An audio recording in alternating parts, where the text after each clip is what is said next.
EPP4 Quarter 1 Week 3 Word Processing Software. Matatag curriculum, bansang makabata, batang makabansa, with me, Teacher KMT. Magandang araw mga bata! Ngayon ay pag-aaralan natin ang tungkol sa Word Processing Software. Narito ang mga pwedeng maging mga layunin. Una, nalalaman ang kahulugan at kahalagahan ng word processing software. Pangalawa, natutukoy ang user interface ng word processing software. Pangatlo, nakagagawa ng Word document at pag-aayos nito sa pamamagitan ng pagpili ng font style, size, color at text alignment. At pang-apat, naipamamalas ang kakayahan sa pagsasagawa ng mga pangunahing gawain tulad ng pag-aayos ng paper size, orientation at margin.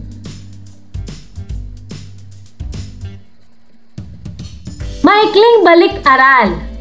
Subukan natin. Alam mo ba kung ano ang tawag sa larawan na ito? Napakagaling! Ito ay Microsoft Word. Susunod, alam mo ba kung ano ang tawag dito?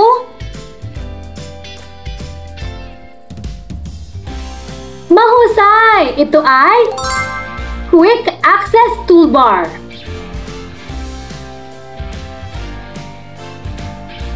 Alam mo ba kung ano ang tawag dito? Magaling! Ito ay status bar.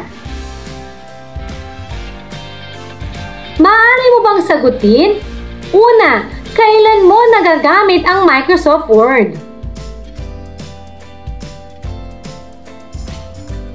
Pangalawa, paano mo makikita ang Microsoft Word software? Pangatlo, nakakatulong ba kaya ito sa pang-araw-araw na komunikasyon?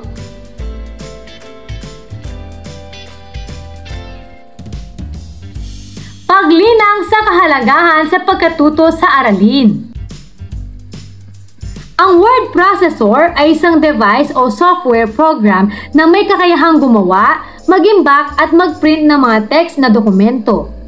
Pinapayagan nito ang mga user na magsulat at magbago sa pamamagitan ng mga iba't ibang bahagi na makakatulong sa pagkakaayos ng mga teksto tulad ng page size, orientation, margin, font type, style, size, color, at text alignment.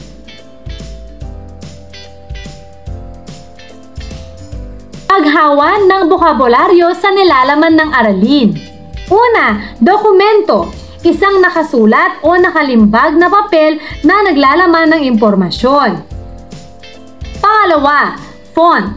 Ang hitsura ng isang karakter na nakikilala sa pamamagitan ng typeface at laki. Pangatlo, menu. Listahan ng mga option kung saan pipiliin.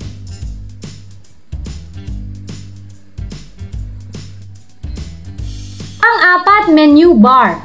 Matatagpuan ng direkta sa ibaba ng title bar. Naglalaman ng mga pamagat ng menu kung saan maaari kang pumili ng iba't ibang mga word processing command. Pang-lima, word processing.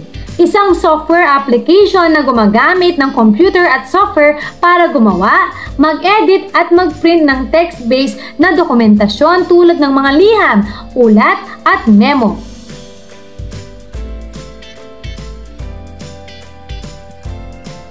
Unang aralin, user interface. Pagproseso ng pag-unawa. User interface. Ang user interface ay ang paraan kung paano natin interaktibuhan ang word processing software. Ito ay nagbibigay ng mga tools at menu na ginagamit upang makapag-edit ng mga dokumento.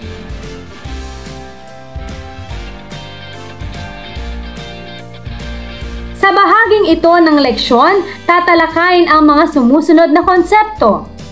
Una, ribbon. Ito ay ang pangunahing menu kung saan makikita ang mga kagamitan para sa pag-edit ng mga dokumento.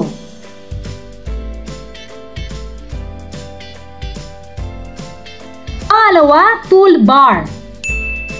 Ang mga toolbar ay naglalaman ng mga paminsang kagamitan tulad ng mga shortcut para sa pag-save, pag-print at iba pa.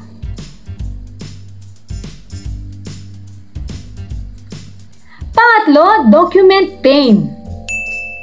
Ito ay ang lugar kung saan isinusulat at inilalagay ang mga teksto at elemento sa dokumento.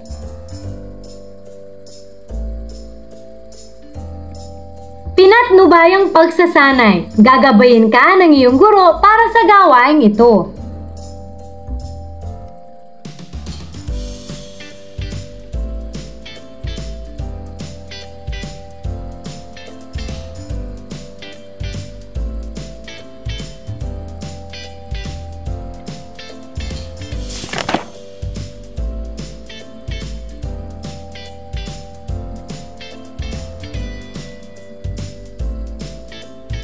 Paglalapat at pag-uugnay. Gagabayin ka ng iyong guro para sa gawaing ito.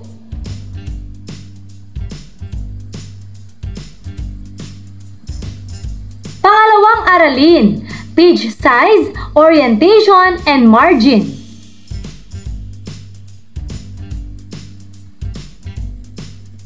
Pagproseso ng pag-unawa.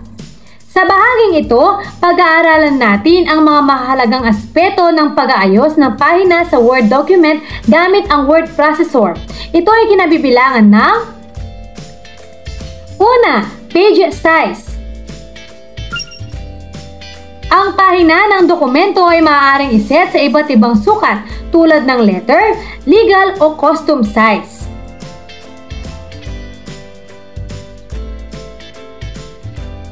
Pangalawa, orientation. Maaari ring baguhin ang orientasyon ng pahina mula portrait o pahalang patungo sa landscape o patagilid.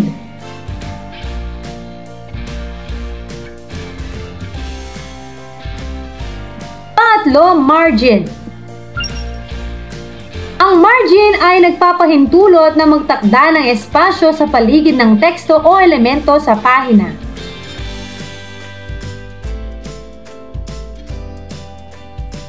Pinatnubayang pagsasanay.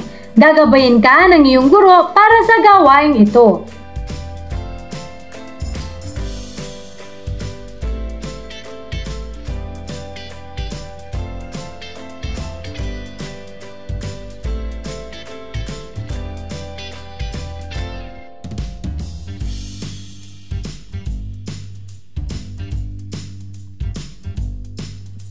Paglalapat at pag-uugnay. Gagabayin ka ng iyong guro para sa gawaing ito.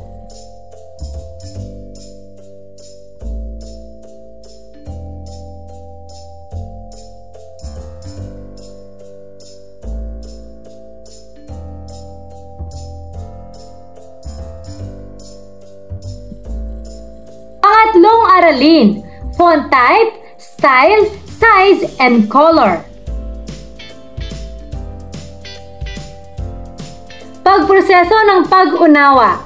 Sa bahaging ito, matututunan kung paano pumili at baguhin ang mga aspeto ng teksto tulad ng una, font type. Ito ay ang uri ng letra tulad ng Arial, Times New Roman o Calibri.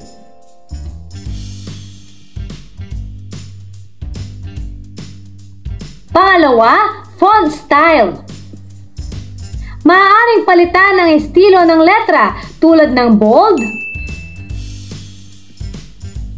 italic, o underline. Panoorin o pagmasdan mo itong mabuti.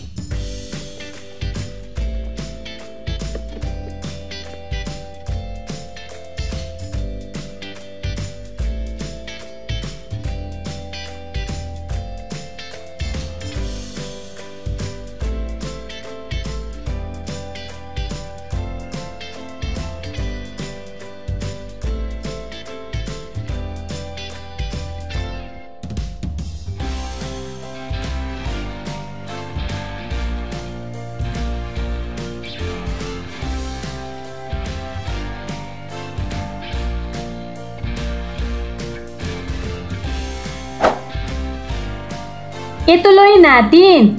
Pangatlo, font size.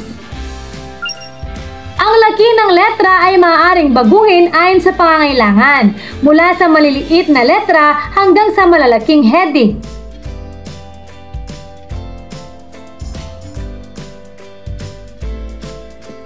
Pang-apat, font color. Ito ay nagbibigay dagdag na estilong kulay sa teksto. Maaaring ito'y itim, pula o iba pa.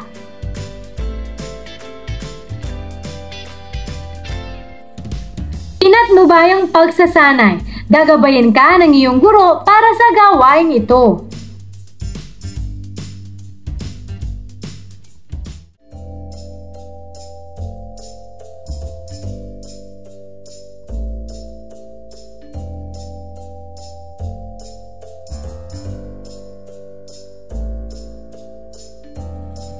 Paglalapat at pag-uugnay. Gagabayan ka ng iyong guro para sa gawaing ito.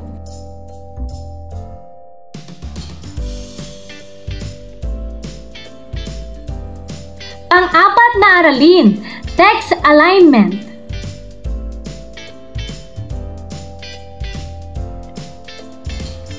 Pagproseso ng pag-unawa. Ang tamang pagkakasunod-sunod ng teksto sa pahina ay mahalaga para sa readability ng isang dokumento. Sa bahaging ito, tatalakayin ang mga sumusunod na aspeto. Una, left alignment. Ang teksto ay naka-align sa kaliwang bahagi ng pahina.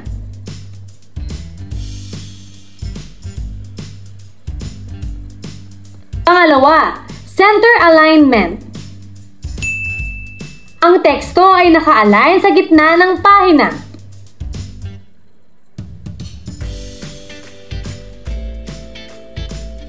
Pangatlo, right alignment. Ang teksto ay naka-align sa kanang bahagi ng pahina.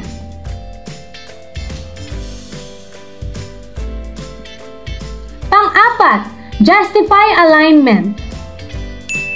Ang teksto ay naka-align sa parehong gilid ng pahina.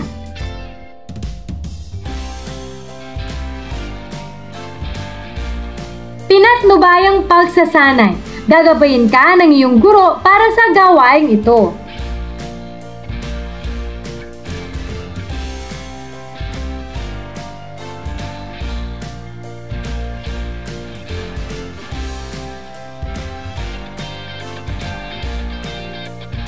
Paglalapat at pag-uugnay. Gagabayin ka ng iyong guro para sa gawaing ito.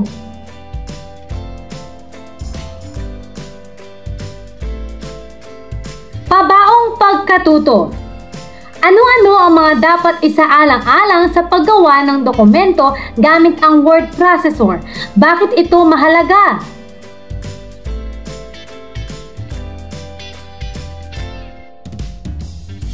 Magaling! Ang page size, orientation, margin, font type, style size, color, at text alignment ay mahalagang isaalang-alang upang maging maayos, profesional, at madaling basahin ang dokumento. Kapag tama ang mga ito, mas nauunawaan ng mga tao ang mensahe at mas nagiging epektibo ang layunin ng dokumento.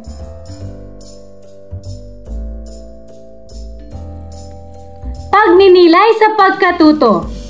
Kumpletuhin ang pangungusap. Ang pagkakaroon ng Microsoft Processing Software ay makakatulong sa patlang.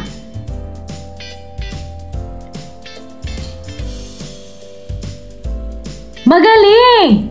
Ang pagkakaroon ng Microsoft Processing Software ay makakatulong sa paggawa ng maganda at maayos na dokumento tulad ng sulat, kwento o proyekto.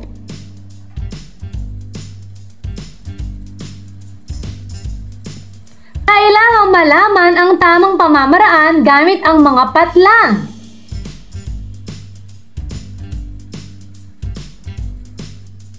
Magaling! Kailangang malaman ang mga tamang pamamaraan gamit ang mga word processor tulad ng Microsoft Word upang makagawa ng maayos, malinaw at maganda ang dokumento.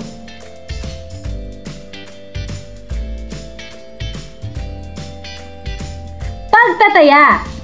Paano to? Piliin ang tamang letra ng sagot.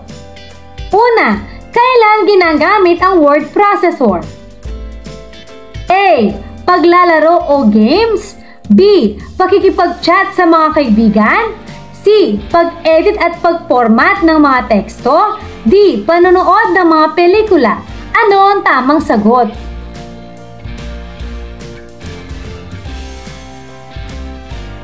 Magaling! Ang tamang sagot ay titik C. Pag-edit at pag-format ng mga teksto.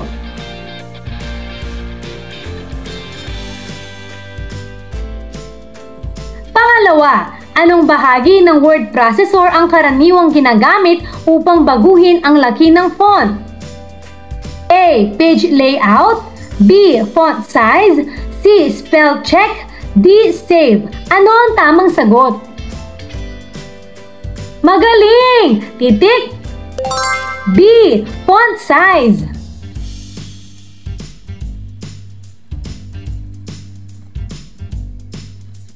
Pangatlo, ang spell check sa word processor ay ginagamit kung saan? A. Magdagdag ng mga graphic. B. I-correct ang mga mali sa pag-spell. C. Magdagdag ng mga bookmark. D. Magdagdag ng mga header at footer. Ano ang tamang sagot?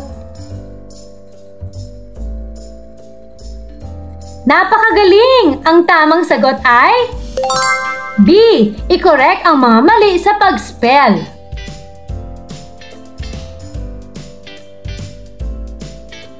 Pang-apat, ano ang ibig sabihin ng alignment sa konteksto ng word processor? A. Pagsasama ng mga teksto. B. Pagsusuri ng mga dokumento. C. Paggawa ng kopya ng dokumento. D. Pagsasaayos ng teksto sa pahina. Ano ang tamang sagot? Mahusay! Ang tamang sagot ay titik D. Pagsasaayos ng teksto sa pahina.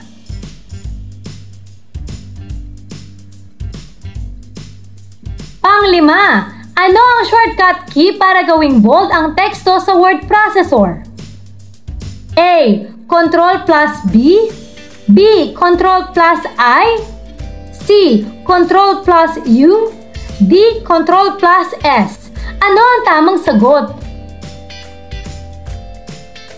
Napakagaling! Ang tamang sagot ay titik A. Ctrl plus B.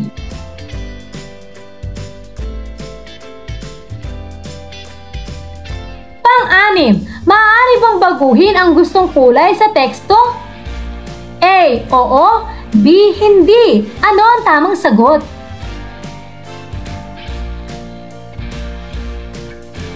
Magaling! Ang tamang sagot ay titik A. Oo.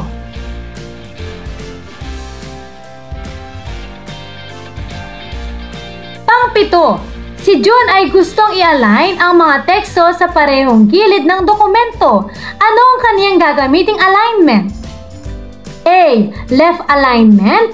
B. Right alignment. C. Center alignment. D. Justify alignment. Ano ang tamang sagot? Napakagaling! Ang tamang sagot ay D. Justify alignment.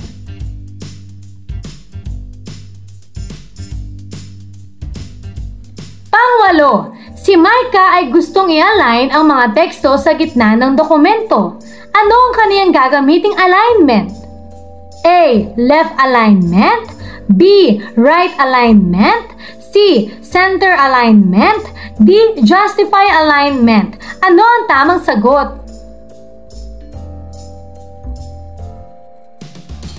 Mahusay! Ang tamang sagot ay C.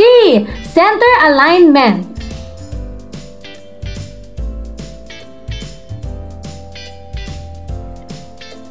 Pang-siyam, ikaw ay magsusubmite ng isang essay at gusto mong baguhin ang lawak sa gilid ng pahina. Ano ang gagawin mo?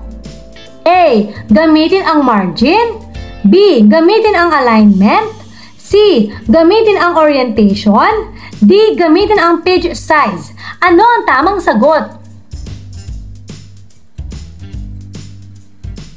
Tama! Ito ay A. Gamitin ang margin.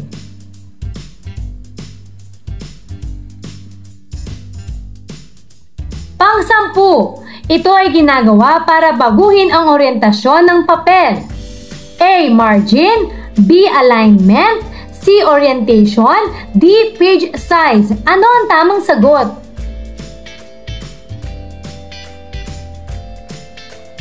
Mahusay! Ang tamang sagot ay titik C.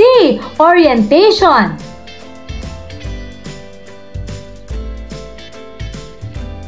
Mahusay mga bata!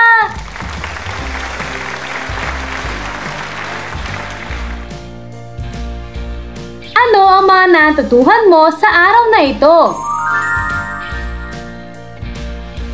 Ngayong araw na ito, natutuhan ko ang tungkol sa word processor. Ito ay isang device o software program na may kakayahang gumawa, mag-imbak at mag-print ng mga text na dokumento. Pinapayagan nito ang mga user na magsulat at magbago sa pamamagitan ng mga iba't ibang bahagi na makakatulong sa pagkakaayos ng mga teksto tulad ng page size, orientation, margin, font type, style, size, color at text alignment.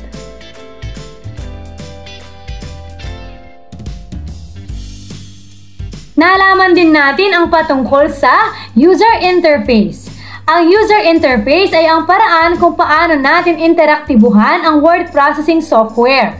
Ito ay nagbibigay ng mga tools at menu na ginagamit upang makapag-edit ng mga dokumento.